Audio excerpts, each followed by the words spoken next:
9 news में स्वागत है आप सभी का। मैं हूं आपके साथ ऋचा सिंह।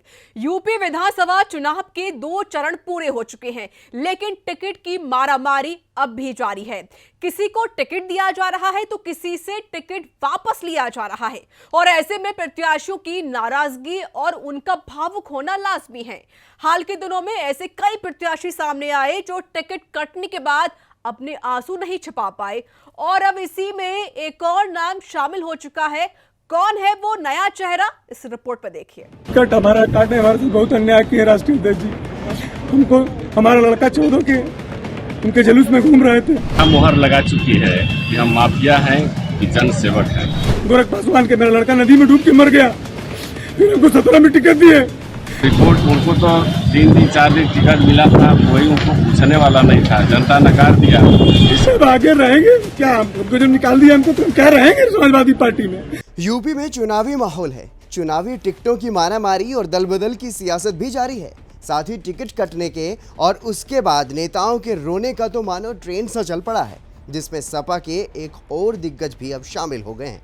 मीडिया के सामने फूट फूट कर रो रहे हैं और सपा पर आरोपों की झड़ी लगा रहे हैं, क्योंकि सपा ने इनके साथ ऐसा काम किया जिसे नेताजी भूलकर भी भूल नहीं पा रहे हैं। आखिर नेताजी के आंसुओं की पूरी कहानी क्या है ये बताएंगे, लेकिन उससे पहले आपको ये बता दें कि सपा पर आरोप लगा रहे नेताजी का कहना है कि वो पिछले 20 सालों से सपा की खिदमत कर रहे हैं, लेकिन सपा ने उनकी वफादारी की कद्र नहीं की। कट हमारा काटने हमारे से बहुत अन्याय किया राष्ट्रीय अध्यक्ष जी।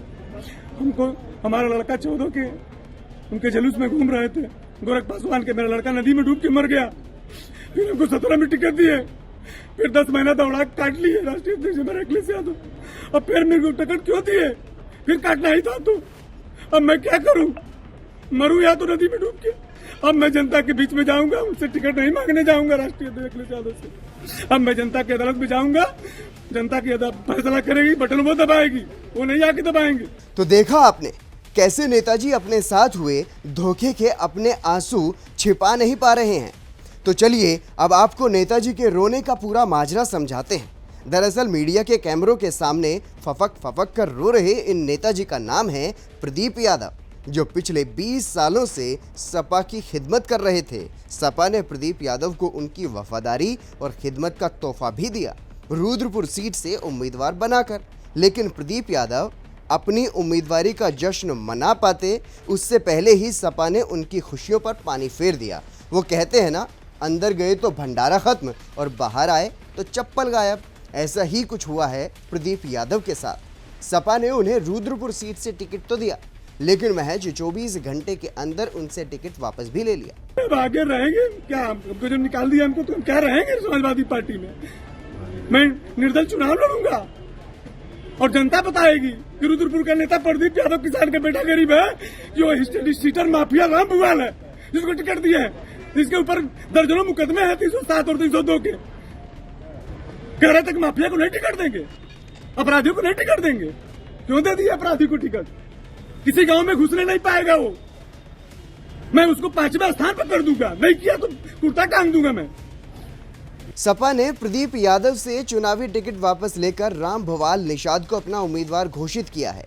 बता दें कि ये पहला मौका नहीं है जब प्रदीप यादव सपा से धोखा खाए हों। तो वहीं दूसरी ओर प्रदीप यादव की जगह लेने वाले राम भवाल निषाद की माने तो प्रदीप यादव को कोई पूछने वाला नहीं था, इसलिए उनकी टिकट को काटा गया। हम मुहर लगा चुकी है कि हम माफिया हैं कि जन सेवक हैं। लोगों के लिए काम करें। जनता समाजवादी पार्टी और हमारे लिए बोल रही है कि यही जीतेंगे, और रिपोर्ट उनको तो 3 दिन 4 दिन टिकट मिला था, कोई उनको पूछने वाला नहीं था, जनता नकार दिया। इसकी रिपोर्ट माननीय राष्ट्रीय अध्यक्ष जी अखिलेश यादव जी को हुआ तो वो टिकट बदल दिए। सरकार बनाना है, इसमें कोई मजाक की बात नहीं कि टिकट किसी को दे दिया जा, चुनाव हार के आगे बढ़ जा। तमाम गरीब कमजोर लोगों का उत्पीड़न हो रहा है, नौजवान बेरोजगार होकर घूम रहे हैं, महंगाई इतना चरम सीमा पर है। हमारे नेता राष्ट्रीय अध्यक्ष अखिलेश यादव जी को इसकी चिंता है, और इनको चिंता है, उनको हम माफिया दिखाई देते हैं। और लोकसभा विधानसभा के कितने चुनाव लड़े हैं अभी उनको पता नहीं है। अभी पता नहीं चला लोगों को कि हम माफिया हैं कि क्या है।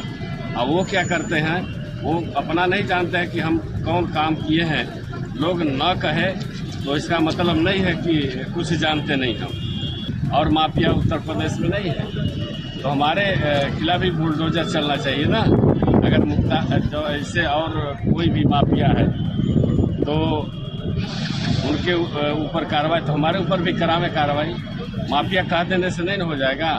हम जो कहे कि कौन होटल में पकड़ा गया और कौन क्या करता है तो उनको नहीं पता है कि वो बात भी संज्ञान में आएगा लोगों के। लेकिन हम लोग बहुत कुछ जानते हैं, कहना नहीं चाहते। अब सपा की तरफ से प्रदीप यादव से टिकट वापस लिए जाने के बाद प्रदीप यादव और राम भुवाल निषाद के बीच रुद्रपुर विधानसभा सीट को लेकर टकराव बढ़ता जा रहा है।